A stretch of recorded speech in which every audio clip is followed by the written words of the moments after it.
Bonjour, Nancy.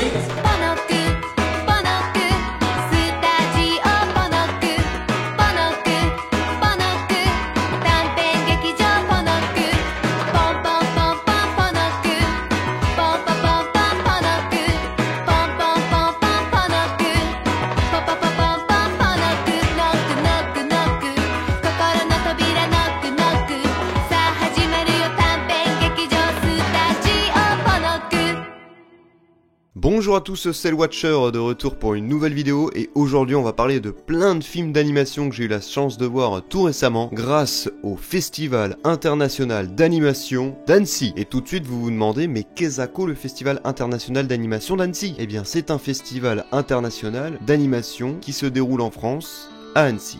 Incroyable. En gros, ça a lieu chaque année en juin, ça dure une semaine et pendant une semaine, on se bouffe des gros films d'animation sa mère à la chaîne. Fini les Japan Expo éclatés à se ruiner en sandwich industriel vendu 15 € et à acheter des posters d'images Google en 480p à 30 balles, bordel. Ici, le festival choisit pour chaque édition un pays thème qui est mis à l'honneur et dont la majorité des films présents viennent de ce pays. En 2017, c'était la Chine, l'année dernière, c'était le Brésil et cette année, devinez quoi? C'est El Famoso pays du soleil levant, bah oui ma gueule. Hein, si je bouge mon gros cul d'otaku boutonneux, c'est pas pour aller voir de la stop motion roumaine. Bref, du coup, croyez bien que pour cette édition, on a pu assister à un panel bien fourni de films de Japanimation en avant-première pour la plupart, et dont je vais vous donner tout de suite dans cette vidéo mes avis personnels. C'est tout de suite, c'est maintenant. C'est pas fou ça, putain. Mais avant de rentrer dans le vif du sujet, laissez-moi vous présenter un peu plus en détail ce magnifique événement dont j'ai pu avoir l'honneur d'y participer avec cette magnifique accréditation presse, s'il vous plaît, qui m'a littéralement donné accès à tout ce qui était dispo sur le festival et gratuitement. Comme quoi, faire des vidéos réactions, ça paye. Bon, et évidemment, premier truc assez intéressant réservé aux accrédités, circuler la plèbe, ce sont bien entendu les conférences et les WIP, aka Work in Progress. Donc les conférences sont très variées, cette année j'ai pu assister à 2 heures de cours personnels sur le Sakuga, délivré par ni plus ni moins que Kiyotaka Oshiyama himself, et si vous ne savez absolument pas qui est cet homme, ne vous inquiétez pas, je suis là pour vous aujourd'hui. Oshiyama est principalement acclamé pour ses travaux en tant qu'animateur clé sur des trucs pas trop famous, comme Evangelion, Arrietty, Le Vent se lève, Devilman Crybaby, bon, des trucs pas incroyables quoi. Il a à peu près touché à tout durant sa carrière, Il a fait mecha designer, character designer, réalisateur de la série Flip Flappers et de l'épisode 18 de Space Dandy, storyboarder, bref, c'est un monstre dans le domaine. Et il a profité de cette petite conférence à Annecy pour globalement faire la promo de son livre sorti récemment qui compile plein de conseils et astuces sur l'animation pour tout simplement s'améliorer. Et malgré que mes skills personnels en dessin ne me permettent même pas de dessiner correctement un emoji, j'ai quand même pu apprécier tout autant que l'assemblée les conseils aiguisés d'Oshiyama Sensei. Même si globalement il y avait certaines personnes qui se posaient des questions quand je sortais ma caméra. Qui es-tu, étranger? Voilà, il a profité de ces 2 heures pour revenir notamment sur ses travaux sur Eva 2.0, sur Kazeta Chinu pour nous expliquer pourquoi il était nécessaire de temps en temps de transgresser les règles pour apporter de l'originalité dans un projet et d'arriver à prendre en compte tout ce qui peut influencer d'une manière ou d'une autre la perception qu'aura le spectateur d'un mouvement artificiellement créé dans l'animation, en jouant sur par exemple les habits d'un personnage qui vont bouger pour faire comprendre la présence du vent dans une scène, le mouvement des nuages, tout ça, bref plein de petits détails qui peuvent sembler anodins mais qui donnent une toute autre dimension si on prend le temps d'y faire attention. Il a abordé aussi durant une petite FAQ organisée à la fin la différence entre key animator et intervalliste et pourquoi il fallait pas sous-estimer ni mépriser le deuxième. これを動画の時に弾けないと落ちこぼれになります。この線が弾けなくてもとてもその動きのセンスを持っているアニメーターはたくさんいるはずです。最近はそうしたその動画と原画のスキルの違いっていう風なのが昔よりかは理解され始めてきているんで、日本でもなのでちょっとずつその辺は線が綺麗に弾けなくても別な才能があるっていう風なその目を潰さないようなそういう風に気にしてくれている人が今は昔よりかはいると思います。 Et concernant les work in progress, c'est un petit peu la même chose que les conférences, sauf que cette fois-ci c'est orienté sur un projet en particulier, en présence généralement du réalisateur, du producteur et d'autres personnalités travaillant dessus pour nous dévoiler l'avancée du truc et où ils en sont, étant donné que c'est encore en cours de production, d'où le nom work in progress, et c'est incroyable putain de merde. Voilà, bon, cette année, je n'ai profité que d'un seul whip qui concernait donc le futur film de Makoto Shinkai, à savoir Tenki no Ko, ou Weathering with You en anglais. Et en français, bah, on sait pas quoi. La météo avec toi, on sait pas. Bon, il y avait que le producteur de présent et globalement, c'était pas non plus la folie, hein. Il nous a repassé les 2 trailers déjà dispo sur YouTube depuis 2-3 semaines. Il nous a montré quelques sétails des personnages en nous expliquant leur rôle à chacun, leur blaze, etc. Donc bon, rien de bien fou. Mais heureusement, à la fin, on a eu le droit à 3-4 minutes d'extrait inédit qui montrait le début du film, avec encore des plans pas terminés. Il y avait carrément un cut où c'était juste le storyboard, hein, pour dire. Donc bon, c'était pas incroyable, mais voilà, on a quand même eu des trucs sympas, donc on va pas non plus se plaindre. Voilà, le festival a aussi droit à ses petits rituels personnels, hein, comme le lancer d'avion en papier avant chaque début de séance, les courts-métrages des gobelins qui changent quotidiennement, qui du coup étaient sur le thème de la Japanimation, un petit hommage à Isao Takahata qui vient bouffer des ramen, des kaiju qui se battent dans la ville, un mec qui fait du karaoké, des idoles, bref, c'est des trucs histoire de chauffer la salle avant chaque film. Bon, personnellement, heureusement, j'avais des collègues présents avec moi qui ont su m'avertir dès le début du festival qu'à chaque début de séance, globalement, ça allait être le bordel, hein, ça allait être un gros zoo, parce que bon, si on arrive sans être prévenu, on est vite largué. Ok, maintenant on va passer au plus important, les films. Donc vous inquiétez pas, c'est garanti no spoiler, je vous donnerai mon avis et pourquoi j'ai kiffé sans pour autant vous gâcher les histoires, évidemment. Enfin, du moins je vais essayer, t'as vu. Alors je parlerai que des films / courts-métrages japonais que j'ai pu voir, étant donné que sur la chaîne on parle essentiellement de Japanimation, au cas où tu l'aurais pas remarqué. Mais pour ceux que ça intéresse, et bah voici les 3 films non japonais que j'ai pu voir durant cette semaine de festival. Et si je devais en retenir qu'un seul personnellement, et bah ce serait celui-là. Voilà, alors on commence tout de suite avec Kimito Namini no Retara, ou Radio Wave de Masaki Yuasa, qui était ma première séance de la semaine, et quel début. Réalisateur de Mind Game, Lou et Lilo Sirène, Night is Short, Walk on Girl, Ping Pong ou encore Devilman, Crybaby, si vous aimez les animés et que vous en consommez et que vous n'avez jamais entendu parler de Yuasa, ah, on va pas se mentir, c'est un peu chaud quand même. Ici, il revient donc avec son tout nouveau film, plus terre à terre et sans aucun doute le plus abordable de toute sa filmographie. Mais attention, hein, c'est pas parce que ici on suit un récit plus classique que Yuasa laisse tomber sa mise en scène, ses designs et ses perspectives. Certes, c'est un poil épuré, mais pas abandonné. C'est du Masaki Yuasa, pas de doute, pas d'inquiétude.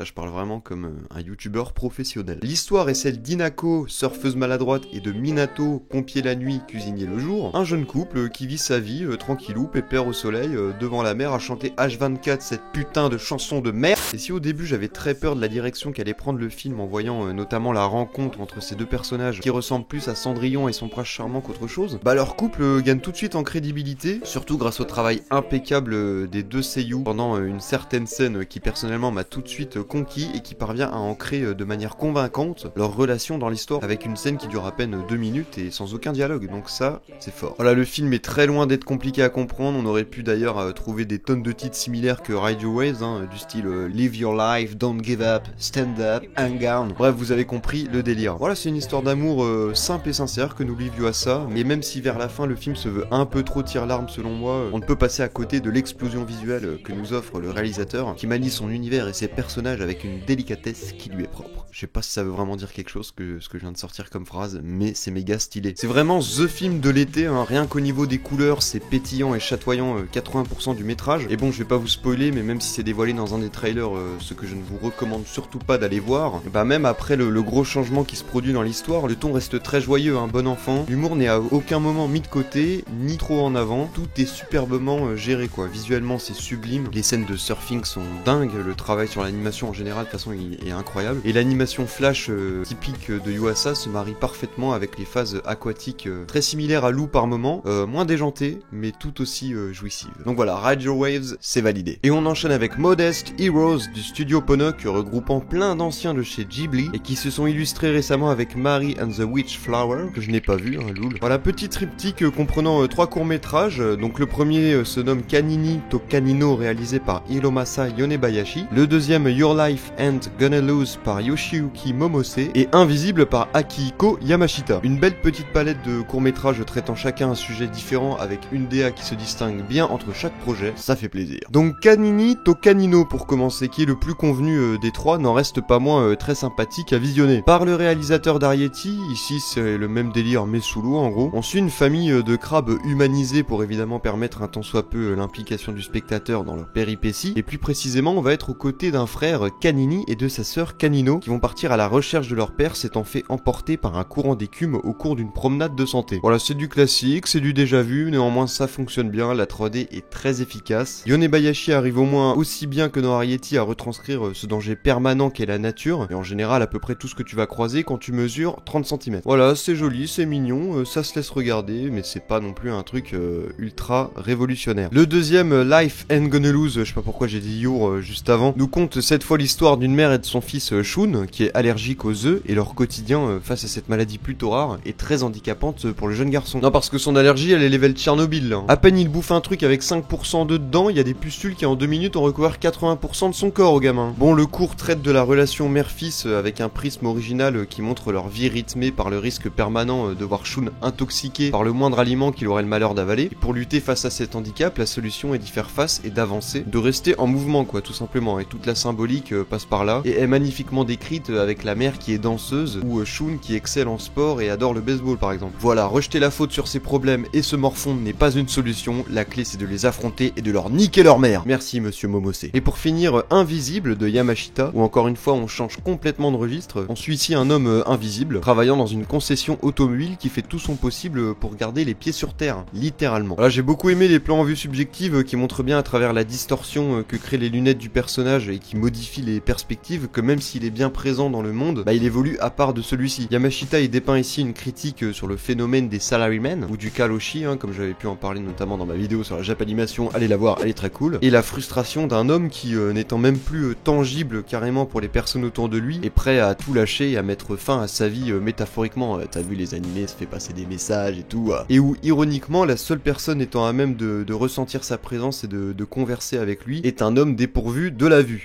voilà. Bon, il le repère grâce à son chien, mais voilà quoi, t'as compris, symboliquement tout ça, c'est fort. Bon, niveau animation, c'est de la tuerie, du background animation, en veux-tu en voilà. Mention spéciale à la séquence où la caméra traverse le personnage de haut en bas, c'était ultra stylé, surtout sur un écran géant. Les musiques aussi accompagnent vraiment parfaitement ce petit cours. Le travail sur la lumière aussi est super cool, et il est surtout là un peu pour t'aider dans la compréhension du récit. Bref, très très cool, encore une fois. Voilà, Modesty Rose ne cherche pas à être quelque chose de spectaculaire en montrant des héros à la Avenger, mais juste en montrant des personnes au quotidien qui, par de simples petites actions, arrivent à changer la vie d'autres personnes et leur propre vie. Ouais, je sais, c'était pas facile à comprendre avec le titre, c'était pas ouf. Et après ces deux superbes précédentes projections, je ne pouvais m'attendre qu'à encore en prendre plein les yeux, et c'est ce qu'il s'est passé, sauf que j'ai failli perdre l'usage de la vue quoi. Et donc on va parler de Relative Worlds, réalisé par Yuhei Sakuragi, qui a réalisé Ingress ta mère sur Netflix et Neon Genesis Impact,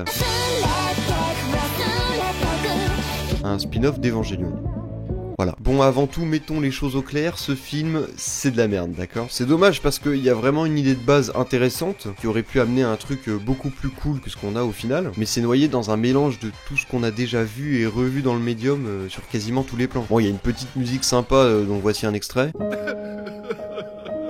Ah mais tout le reste, même visuellement, c'est en retard de ouf quoi. Ce film est sorti en 2019. Et il y a 2 ans et demi, il y avait Useki no Kuni, je rappelle quand même. Voilà, les designs des persos sont génériques au possible, leur caractère, bon j'en parle même pas, c'est le vide intersidéral. L'alter ego du héros qui a une putain de mèche devant les yeux et qui se promène en capuche noire, bordel. Ah, manquerait plus qu'on le voit se connecter à son compte JVC dans le film quoi. Non vraiment, il y a très peu de choses à sauver dans ce film. Essayer de trouver des points forts, ce serait comme vouloir soulever Mjolnir alors que tu t'appelles pas Thor. Ou Captain America, mais bon ça c'est du spoil sur Endgame. Voilà, puis sinon l'histoire c'est Terminator version Jap avec des lolis à la place de T800. Tout le budget est passé dans les seiyuu, donc on a un super casting, y a pas n'importe qui quand même, mais quand tu sais que l'animation du bordel a été générée par ordinateur, à quel moment tu veux que ça se passe bien en fait? Le film m'épose quand même au bout de 20 minutes pour laisser place à une voix off qui t'explique le scénario. Zéro effort. Bref, c'était affreux, palme de la pire séance et du pire film du festival, à la limite à voir entre potes en étant torché et encore. Et la dernière séance de ce premier jour fut pour moi l'occasion de se poser devant Arachne Sign of Vermilion, un film réalisé par une seule personne, Saku Sakamoto, et ça se voit qu'il était seul, on va pas se mentir. Et celui-là je vais être indulgent parce que comparé à l'autre, il y a de l'idée, tu vois, tu sens que le mec il s'est posé, il a réfléchi un minimum à son histoire. Alors ça fonctionne absolument pas, mais il a essayé et ça c'est beau. Là le film a sa propre direction artistique, elle est dégueulasse mais elle est présente. Bon, le perso principal dont j'ai oublié le nom se transforme parfois d'un plan à un autre et passe d'un dessin 2D à une poupée horrible sans émotions. On peut au moins souligner la 3D plutôt bonne du métrage, étant donné que bon, Sakamoto c'est un peu le mec qui a fait la 3D sur Ghost in the Shell, tout ça. Ah, mais sinon à part ça, bon, niveau scénario c'est pas non plus la folie quoi, on a des situations qui se débloquent de façon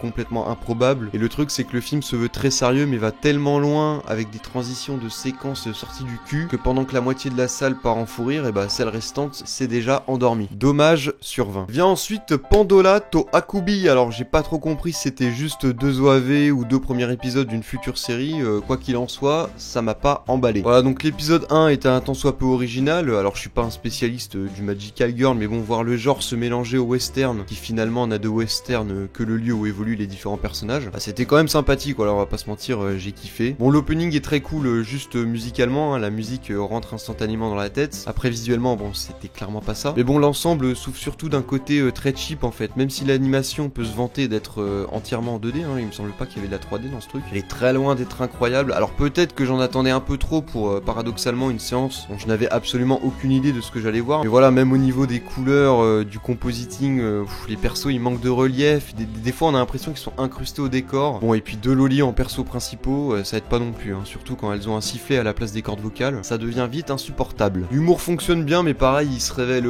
beaucoup trop lourd et redondant quoi. En fait, il s'appuie quasiment que sur des références qui sont beaucoup trop forcées. Voilà, c'était pas ouf, mais c'était pas horrible non plus quoi. Ensuite, j'ai pu voir Wonderland Birthday, dernier film de Keiichi Hara, dont j'ai seulement vu Colorful, qui est un film très sympa, je vous le conseille. Bon, j'en attendais pas grand chose de celui-là, et j'en suis quand même sorti déçu, hein, lol. Ouais, là on enchaîne les trucs un peu pourris, hein. Bon, avant même que le film commence, déjà on a le réalisateur qui nous a carrément spoilé un élément essentiel de l'intrigue, enfin pas si essentiel que ça, mais bon quand même, on n'a pas trop compris le délire. Donc merci monsieur Hara, hein, écoute. Mais bon, même sans ça, le film n'aurait pas été sauvé pour autant. Donc on a Ilya Kouvjinov qui est au Cara Design sur ce film. Enfin, je sais pas comment on dit ton prénom frérot, donc désolé. Franchement ils sont cool, j'aime beaucoup la gueule qu'ils ont. C'est rafraîchissant, j'aime bien. Oh, l'histoire c'est celle d'Akane, une jeune fille, tout ce qu'il y a de plus banal, hein, genre vraiment pour le coup, qui la veille de son anniversaire, en allant rendre visite à Midori, une amie de sa mère, suite à la demande de cette dernière, va tomber sur un alchimiste du nom d'Hippocrate, qu'on appellera le scénario, et son ami Pipo, qui vont leur dire, enfin surtout à Akane de base, de les accompagner parce qu'il faut sauver le monde. Voilà. Et à partir de là, le scénario va les emmener dans ce fameux monde Wonderland, et on va assister à un voyage sans but, avec une héroïne sans but, dans un monde qui s'appelle Wonderland, mais où à aucun moment on aura véritablement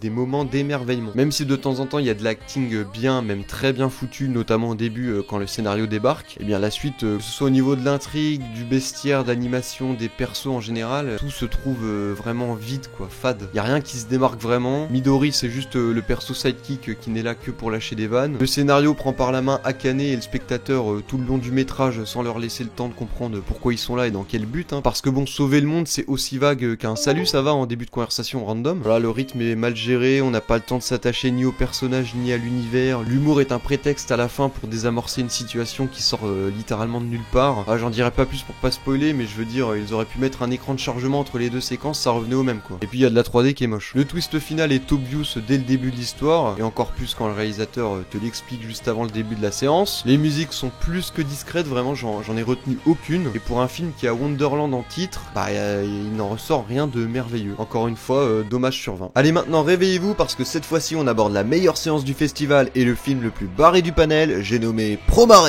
Promère, connard! Fini la mer et les dauphins, place aux flammes de l'ardente passion décomplexée, absurde et explosif, made in Studio Trigger. Dernier né d'Hiroyuki Imaishi nous narrant l'histoire de Garo Timos et de sa Burning Rescue Team combattant les Mad Burnish, un groupe de terroristes semant la terreur avec leurs flammes destructrices. Ouais, c'est direct le bordel. Et déjà dans la salle, je peux vous dire que le feu de la passion brûlait en chacun de nous.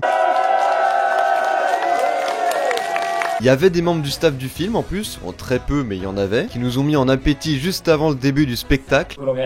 皆さんに見ていただけるのを大変嬉しく思っております。グレン・ラガンを見たことがある。キル・ラキルを見たことがある。もちろんグレン・ラガン、キル・ラキルをすごい楽しんでいただいた方には間違いなく素晴らしいものを満足させられる自信があるので、ぜひ楽しみにしてください。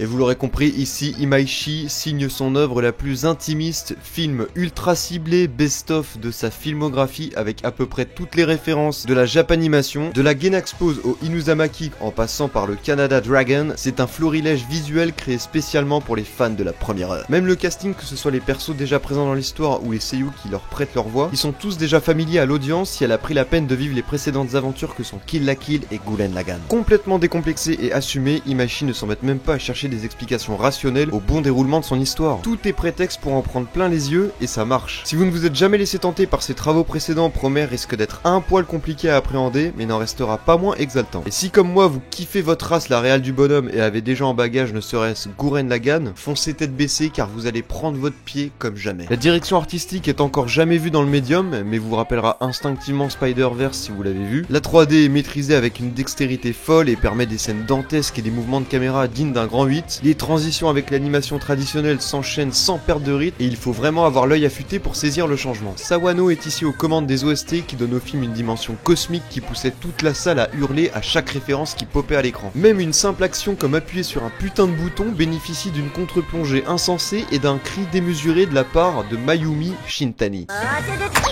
Pas trop sa voix, mais là c'est stylé. Encore une fois, le réal n'a aucune limite et le climax final nous le fait bien comprendre au cas où certains d'entre nous l'auraient oublié. Évidemment, le film est très loin d'être parfait et souffre premièrement selon moi d'un casting trop peu présent et développé. Étant aussi fourni que celui de ses séries précédentes, le format ne permet pas de s'attarder sur chacun d'entre eux et pour la plupart ils n'auront le droit qu'à quelques répliques et apparitions, mais qui ne manquera pas de marquer pour certains. Le scénario quant à lui est très bateau, hein, même si on aborde des thèmes assez durs, le film parle quand même de génocide dans le plus grand des calmes. Tout ça reste assez bancal et comme je l'ai dit, est prétexte pour...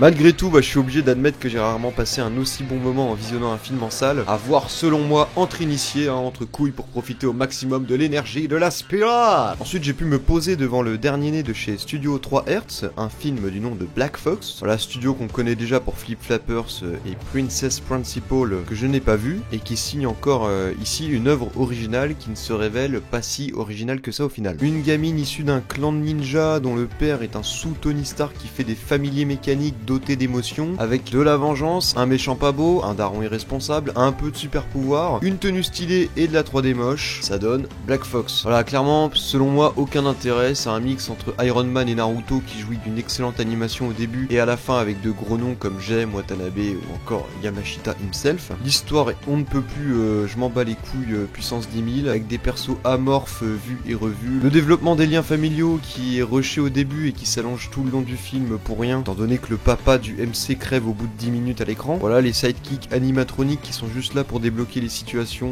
parce que bon, il n'y a pas d'autre moyen d'y arriver. Voilà, franchement, encore une séance pas folle du tout. Voilà, donc je sais pas si c'était un vrai film ou plus une sorte de compilation des premiers épisodes pour une future série animée, mais en tout cas, ça a pas réussi à m'emballer, c'était très bof. Bon, et pour finir, quoi de mieux que de parler du meilleur film de cet événement, Kaiju no Kodomo, Les Enfants de la Mer, réalisé par Ayumu Watanabe et produit par le studio 4 degrés qui produit les plus gros hits de l'histoire de l'animation. En vrai je fais le mec, mais Mind Game je l'ai vu pendant que j'étais en train de record de cette vidéo. Et voilà quoi, Les Enfants de la Mer c'est le genre de film qui te happe corps et âme au fur et à mesure du visionnage, tellement l'expérience que t'es en train de vivre est rare et onirique. C'est une œuvre qui dès que tu l'as terminée te pousse à y replonger pour y refaire une nouvelle fois le chemin mais d'une manière différente. Les Enfants de la Mer commencent sur Enoshima et racontent l'histoire de Luka, une jeune fille ordinaire ayant du mal à comprendre le monde qui l'entoure et à interagir avec celui-ci. Elle décide alors de retourner un jour à l'aquarium de la ville, où son père travaille d'ailleurs, parce qu'elle se souvient d'y être allée plusieurs fois petite et avoir été émerveillée par ce qu'elle y avait vu. Elle va donc y faire la connaissance d'Umi, un jeune garçon ayant été élevé par des poissons et dont seules quelques personnes sont au courant de son existence. Par la suite, Sola va faire son apparition, frère spirituel d'Umi, ayant tous deux vécu ensemble dans l'océan, ce qui a eu pour effet de modifier leur métabolisme. Par exemple, leur peau est devenue très sensible aux rayons du soleil et doit être constamment hydratée, sinon cela peut s'avérer mortel pour eux. Intriguée par les garçons et notamment le fait qu'elle se tape des gros tripes à chaque fois qu'elle entend un chant de baleine, et elle va vouloir en apprendre plus sur l'océan, les deux jeunes hommes et elle-même. À partir de là débute donc une épopée chimérique imprévisible où vont se mêler existentialité, rapport aux autres et au monde à travers le prisme de l'océan. Et vous l'aurez compris, ici on ne reste pas en surface comme Hinako et Minato sur leur planche de surf, mais on plonge corps entier dans la mer où le récit se fera une joie de vous laisser livrer à vous-même face aux différentes couches d'interprétation que vous vous ferez un plaisir de décortiquer au fur et à mesure de votre périple. Fini les histoires qui vous prennent par la main et vous entraînent sur un parcours préconstruit à la manière d'un PNJ de Modern Warfare. Ici, et d'ailleurs c'est une part essentielle du récit de l'histoire, on vous pousse à lâcher prise, à vous laisser aller au gré du courant sans chercher à le craindre, mais plutôt à le comprendre. Pour qu'au lieu d'avoir l'impression de vous y débattre, vous parveniez à en faire partie. Avec un petit air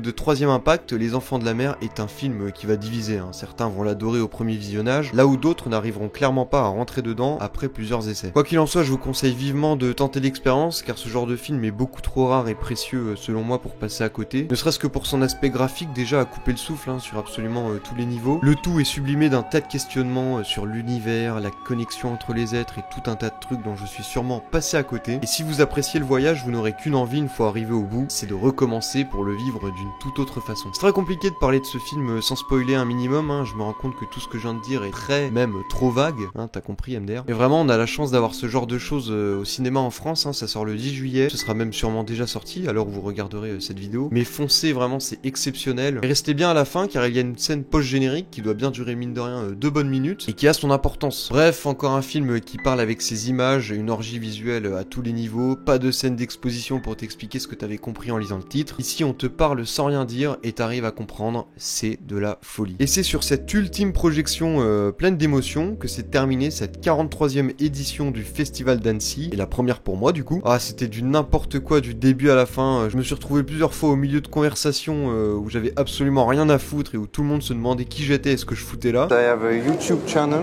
I do video for people about anime in general. J'ai pu rencontrer plein de personnes cool et passionnées, Hydrax, Scryed, Skippy et Yom avec qui j'ai créché durant 7 jours. Big up aussi à Jean-David, notre beaucoup trop sympathique hébergeur. Voilà, même au niveau des invités, c'était ouf. J'ai même recroisé Oshiyama en prenant une glace dans la ville, quoi, c'était n'importe quoi. Et sur ce, écoutez, il me reste plus qu'à aller revoir Promare et Keiju no Kodomo dès leur sortie en salle, et à attendre de pied ferme Tenki no Ko, qui je l'espère sera bien cool, parce que du coup c'est le seul film qui me reste à voir. Voilà, écoutez, n'hésitez pas à aller me soutenir sur YouTube si vous kiffez ce que je fais pour que je continue de le faire, MDR, et surtout parce que la thune c'est bien cool. Je vous dis à bientôt, c'était le Watcher, ciao.